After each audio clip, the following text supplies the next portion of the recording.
question. That's how you have to answer me, way or no way. 200 years ago, we are in the water right here, right now. Way or no way, way, look to the left. The road's pretty flat for 300 plus yards. Then it starts going up. Where the road starts to go up, that's the edge of Boston 200 years ago. Way or no way? Way. We just crossed State Street. When the water was here, of course it was not State Street, but it was something. And it was the Long Wharf. Why the Long Wharf? It was long. 1,600 feet from where that road went up, straight out into the harbor. Just walk down the sidewalk, straight ahead. 5 short blocks is Hanover Street. Hanover Street is the main drag. You walk down from the beginning and unfolds in front of you. We're heading around the Christopher Columbus Park, the wrought iron fence, the granite posts. That's the Rose Kennedy Memorial Garden. Rose, matriarch of the Kennedy family, she was born and raised in the North End. There are 104 rose bushes in there. She was 104 when she died. When she was here in the North End through the 1920s, the North End was about 90% Italian. It's about 30% now, but it retains the Italian feel because of all the restaurants, cafes, bakeries. During the summer, there are no. When he moved in 1770, the house was already 90 years old. He moved in with his first wife, Sarah Horn. They had 8 children together. Now, sadly, she died after their 8th child was born.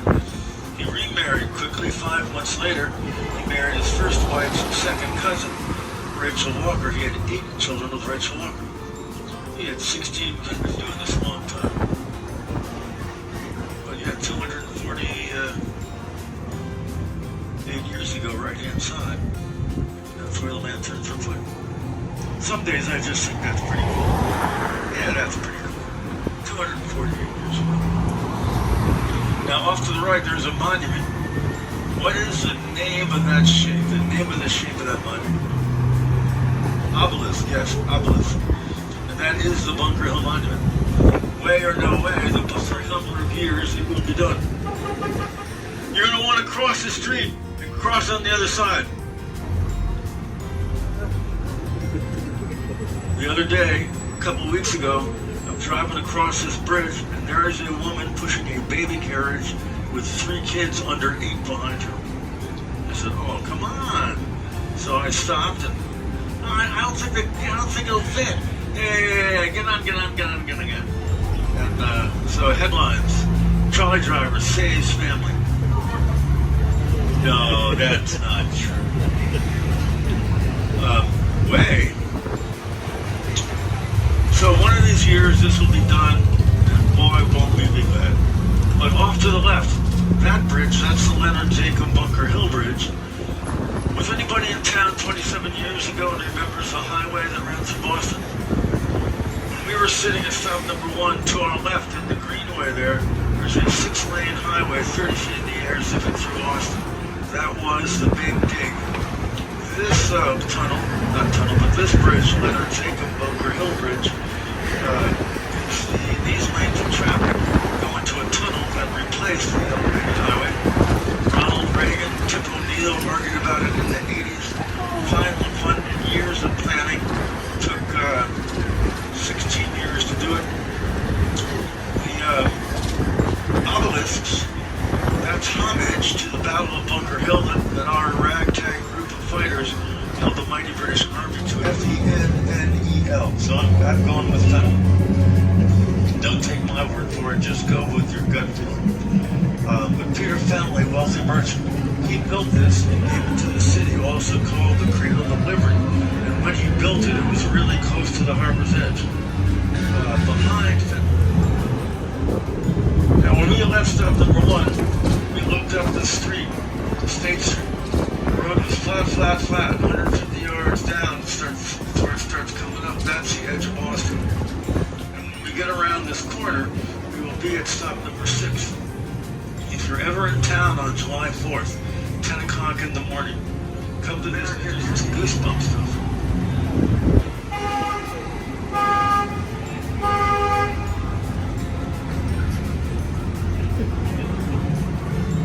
This is stop number 6. When the wooden one got too small, scrub surfaces. So they built the stone one around the wooden one, took the wooden one down from the inside. And the Beantown pub to the left here, this is the only place the following can happen. You go into the Beantown pub, you buy yourself a Sam Adams beer, you look into the granary burial ground, you give Sam Adams a toast. He's over here.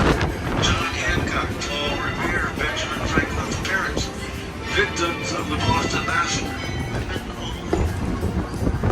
1908. Well, that sounds like a pretty good start. What happened? What happened? Now, as I make this right, it was the invention of the steam shovel, the continued use and growth of the railroad that allowed it to happen. So over 70 plus years, they filled it, they built behind. Was the invention of the steam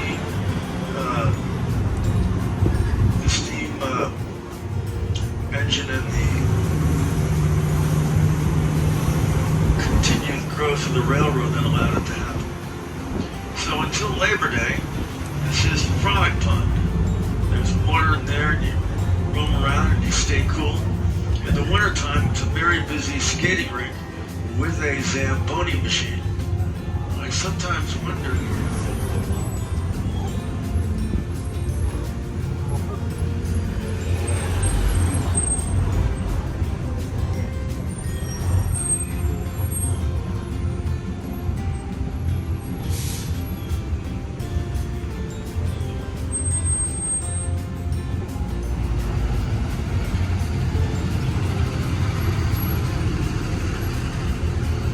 stop number 8.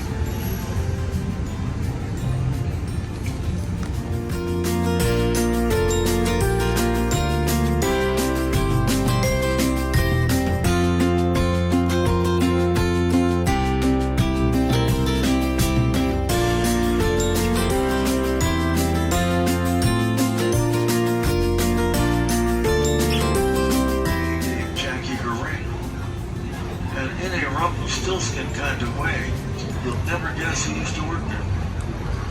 And what is